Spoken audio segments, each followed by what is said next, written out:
বাল্যবিবাহ একটি সামাজিক ব্যাধি, এমনকি আইনত দণ্ডনীয় অপরাধ।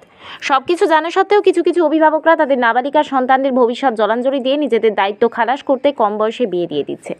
সরকারি এবং বেসরকারিভাবে বাল্যবিবাহ রোধে বিভিন্ন এলাকায় প্রয়াস জারি থাকা সত্ত্বেও কোনো কিছুতেই মানুষ সচেতন হচ্ছে না। বাল্যবিবাহ দেওয়ার পর যারা এই বিয়ে দেওয়ার পিছনে যুক্ত তাদের বিরুদ্ধে এখনও পর্যন্ত কোনো আইনগত পদক্ষেপ নেওয়া হয়নি, যার ফলে মানুষ বাল্যবিবাহ আইনকে পরোয়া করছে। ঠিক একইভাবে বিধানসভা অন্তর্গত কাঞ্চনমালা এলাকার একটি পরিবার তাদের 14 বছরের নাবালিকা কন্যা সন্তানকে ইচ্ছাকৃতভাবে রাতের অন্ধকারে এলাকার মানুষকে ঘুমে রেখে এক যুবকের হাতে তুলে দেয়। জানা গেছে, এক কাঞ্চনমালা এলাকার 2 নম্বর ওয়ার্ডের টুটন বিশ্বাসের 14 বছরের নাবালিকাকে টুটন বিশ্বাসের মা লক্ষ্মী বিশ্বাস গত কয়েকদিন আগে রাতের অন্ধকারে সোনামুড়া মহকুমা এলাকার এক যুবককে ডেকে এনে তার হাতে তুলে দেয়। পরদিন সকালে নাবালিকা মেয়েটির বাবা টুটন বিশ্বাস তার নাবালিকা মেয়েকে ঘরে দেখতে না পেয়ে তার মা লক্ষ্মী বিশ্বাসকে মেয়ের কথা জিজ্ঞেস করলে তার মা লক্ষ্মী বিশ্বাসের অসংলগ্ন কথাবার্তায় টুটন বিশ্বাসের সন্দেহ হয়। নাবালিকা মেয়েটি ঘটনায় তার মা লক্ষ্মী বিশ্বাস যুক্ত রয়েছে, কেননা প্রতিদিন রাতে লক্ষ্মী বিশ্বাসের সাথে নাবালিকা মেয়েটি ঘুমাতে যায়। ফলে নাবালিকা মেয়েটি নিখোঁজের ঘটনায় লক্ষ্মী বিশ্বাস সম্পূর্ণভাবে দায়ী রয়েছে।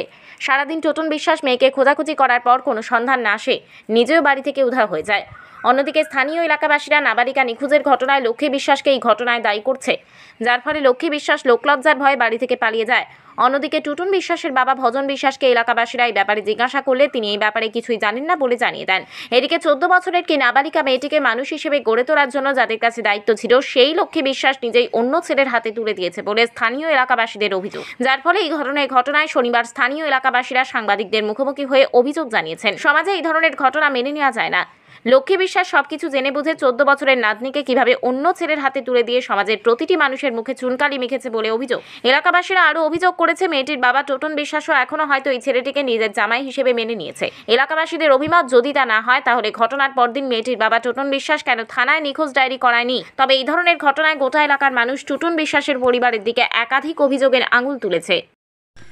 আপনারা ফারাত যে একটা নাবালিকা মেয়ে যে পরশুদিন থেকে নিখোঁজ, আপনারা তো এলাকাবাসী, বিষয়টা আপনারা কতটুকু জানেন? ওই তো মেয়েটা আইসে জাজগা মাসখানেক দূরে থাকতেছে যেন ওই দিদার লগে তাহে। তারপর এই কিছুদিন আগে এক ছেলের লগে বলে দিদা সহকারে মেয়েটারে বাগাই দিচ্ছে। বয়স কত মেয়েটার? মেয়েটার বয়স 13-14 বছর। আচ্ছা, মেয়েটার মা কোন জায়গা থাকে? মেয়েটার মা থাকে আগরতলা কোন জায়গা জানি থাকে। আচ্ছা, তো এখানে কি মেয়েটা কি মেয়ের ঠাম্মা বাবার লোকে থাকতো? হ্যাঁ হ্যাঁ। আচ্ছা, তো মানে কে মেয়েটারে মানে ছেলের লোকে যে বাগাই দিছে কে? মেয়ের ঠাম্মা? মায়ের ঠাম্মা। ঠাম্মার নাম কি? লক্ষ্মী বিশ্বাস। এই যে ঘটনাটা মানে আপনার এলাকাবাসী হিসাবে মানে কি কইবেন বিষয়টা?